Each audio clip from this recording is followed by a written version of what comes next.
사무엘하 13장 23절. 온 땅 사람이 큰 소리로 울며 모든 백성이 앞서 건너가매 왕도 기드론 시내를 건너가니 건너간 모든 백성이 광야 길로 향하니라. 보라, 사독과 그와 함께한 모든 레위 사람도 하나님의 언약궤를 메어다가 하나님의 궤를 내려놓고 아비아달도 올라와서 모든 백성이 성에서 나오기를 기다리도다.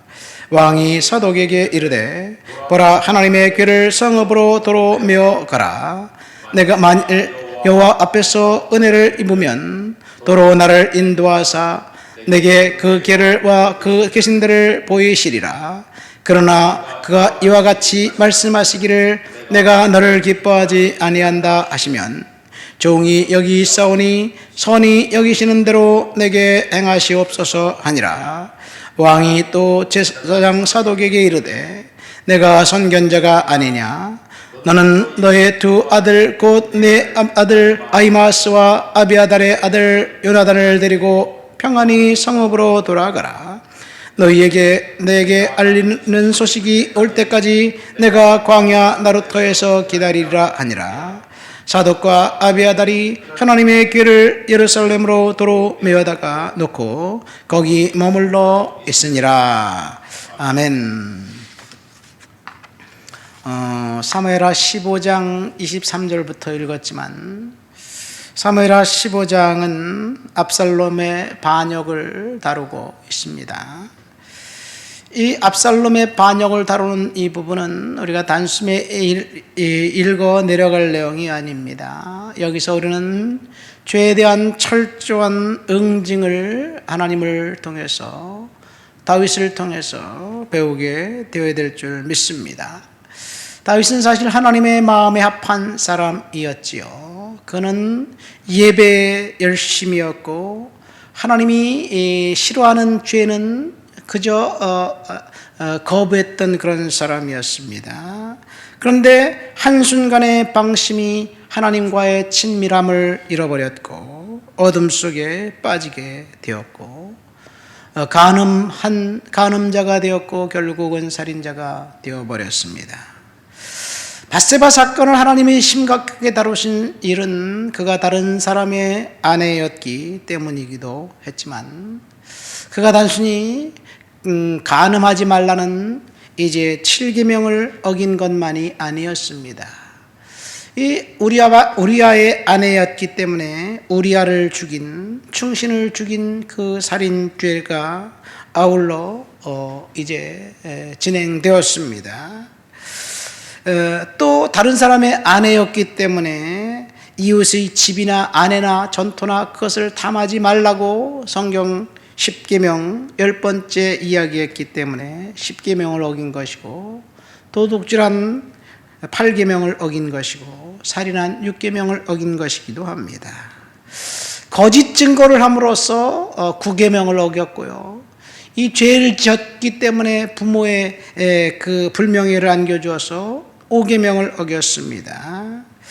그리고 하나님을 멸시한 행동은 하나님을 망령되이 일컫는 3계명을 어긴 것이고, 하나님을 모독하고 예배를 방해했기 때문에 1계명과 2계명도 역시 어긴 것입니다. 그러니까 한 번의 죄가 10계명 모두를 어긴 것이지요. 이런 아주 추악한 일이 언제 일어났느냐? 왕들이 출전할 때 사무엘하 11장에 보면 전쟁의 와중입니다.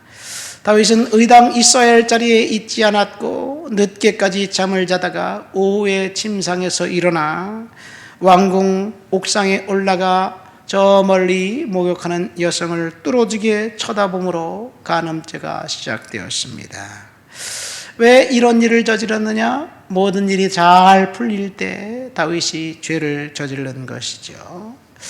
그러니까 다윗이 고난을 당해서 도망 다닐 때는 죄를 지을 생각을 할 수도 없었습니다. 그러나 형통할 때, 잘 나갈 때, 모든 것이 잘 풀릴 때 죄를 지었어요.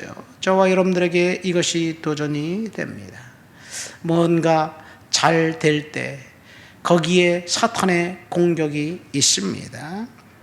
나단 선지자를 통해서 다윗의 죄에 대한 심판의 선언을 받습니다. 첫 번째 심판은 피가 내 집에서 끊임없이 있을 것이다. 재앙이 내 집에 있을 것이고 내가 다른 사람의 아내를 은밀하게 빼앗았는데 네 아내가 백주 대낮에 다른 사람에게 빼앗기게 될 것이다.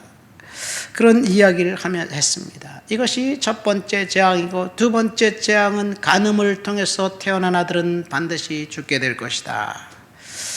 이것이 하나님의 그 죄를 다루는 방법이었습니다. 그래서 우리는 죄를 두려워하고 죄에서 도망가야 하는데, 오늘날 우리는 도망가기는커녕 죄가 주는 달콤함에 빠져서 죄에 머물러 있으려고 하는 사람들을 볼 때 정말 우리는 이 다윗의 그 심판의 모습을 통해서 우리가 이 하나님 앞에 바로 서야 될 줄 믿습니다. 이렇게 압살롬이 아버지 다윗을 공격했던 그 공격, 그것은 사실 하나님께서 허락하신 것이었습니다. 그리고 이 공격은 2년 정도 계속해서 진행됩니다. 압살롬이 그 군대가 예루살렘을 에워싸더니 결국은 다윗이 어느 날 갑자기 도망가 버려요. 어처구니 없는 그런 일들이 일어납니다. 하나님께서 이 다윗을 그 상황 속에서 버린 것이라고 우리는 볼 수밖에, 해석할 수밖에 없습니다.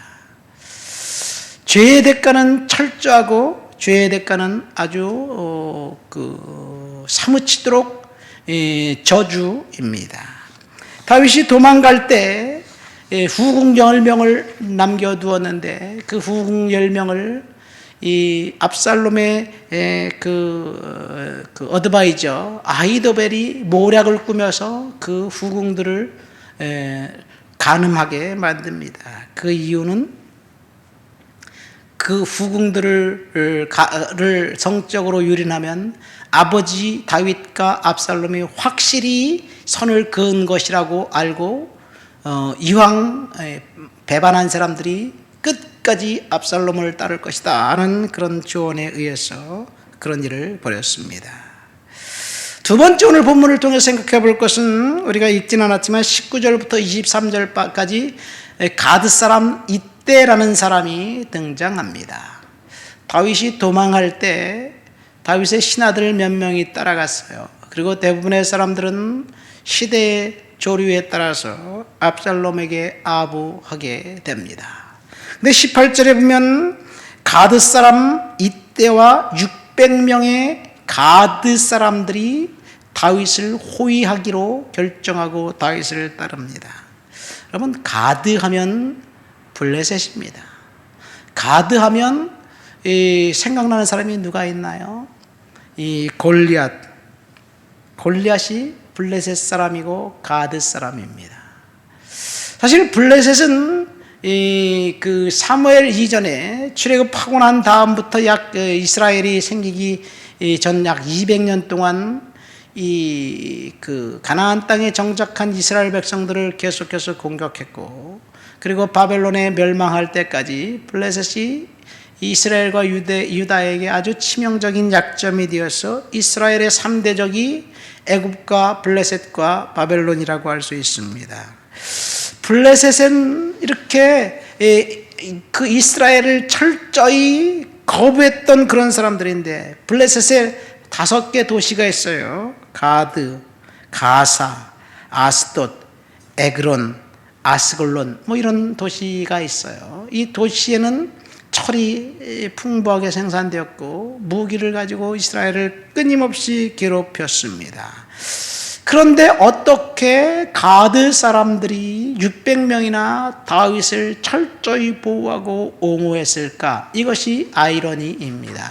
사실 환난 당할 때, 어려움 당할 때, 역경이 있을 때 친구라고 생각하는 사람들이 옆에서 도와주느냐? 사실 아닌 것을 우리는 발견합니다. 친구는 이 대적자 무리에 서서 괴롭히고요. 하나님께서 전혀 엉뚱한 사람을 통해서 일을 하십니다. 다윗이 사울 왕을 피해 도망 다닐 때 사실 가사에 가서 가사 왕에게 그 자신의 생명을 이제 연장하고 그리고 거기서 살아남습니다. 가드와 똑같이 블레셋입니다. 이 시글락이라는 성읍을 부여받아 그 성읍에서 살아요. 그러니까 이 가드 사람 이때는 시글론에 다윗이 살 때 아마 거기서 그 다윗과 밀착한 관계를 맺은 사람인지 모르겠습니다.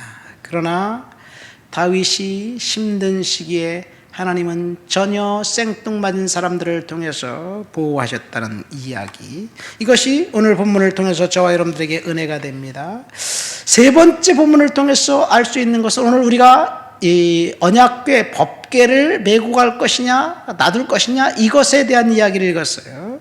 제사장 사독과 제사장 아히멜렉이 이제 그 구테타의 와중에 다윗이 피해 도망 다니면서 법궤를 메고 이제 나갑니다. 그러니까 다윗이 이 제사장들을 불러놓고, 야, 법궤가 있어야 할 곳은 예루살렘 다윗의 성전 예루살렘 성전이다, 성소이다, 거기다 다시 갖다 놔라, 그런 이야기를 하면서 돌려보냅니다.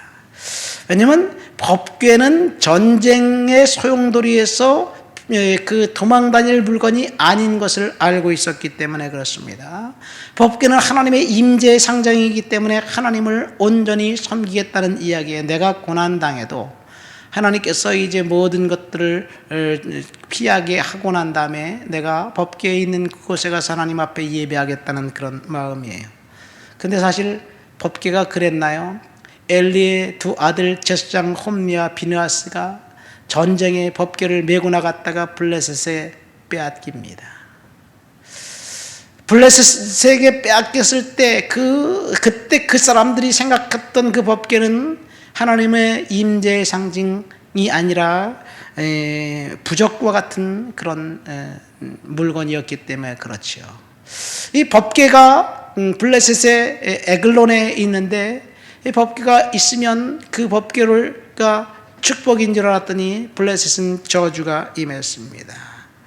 많은 사람들이 법궤를 우상처럼 여길 때 다윗은 그것이 하나님의 상징임을 알고 하나님을 온전히 예배하는 예배의 중심으로 삼았다는 것. 법궤를 20년 동안 섬겼던 그 제사장 우사, 그 가족은, 우사는 죽었고요. 3개월 동안만 섬겼던 오베데돔은 하나님이 복 주셨고, 그 소식을 듣고 다윗은 법궤를 예루살렘으로 이제 끌고 올라와서 거기에 성전을 만들어 놓고 하나님을 예배합니다. 다윗의 중심은 예배에 있었습니다. 지금 비록 도망 다니지만 나는 하나님을 예배하는 예배자로서 다시 돌아갈 것이다. 그래서 아마도 하나님께서 다윗을 회복시켜 주시지 않았는가 생각됩니다. 죄에 대한 철저한 응징, 환난 날에 가드 사람이 다윗을 도왔다는 것, 이 환난이 있는 기간 동안에도 다윗은 하나님을 중심으로 한 신앙을 저버리지 않았다는 것, 이것이 오늘 저와 여러분들에게 은혜가 됩니다. 하나님 아버지 감사합니다. 오늘도 주님 앞에 나와 주를 높여드리고 주를 찬양하고 주를 예배합니다. 주님 영광받아 주시옵소서.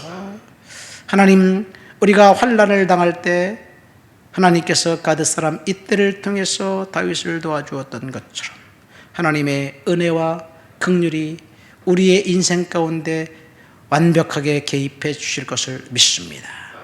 믿음으로 오늘 하루도 살아가도록 도와주옵소서. 예수님의 이름으로 기도합니다. 아멘.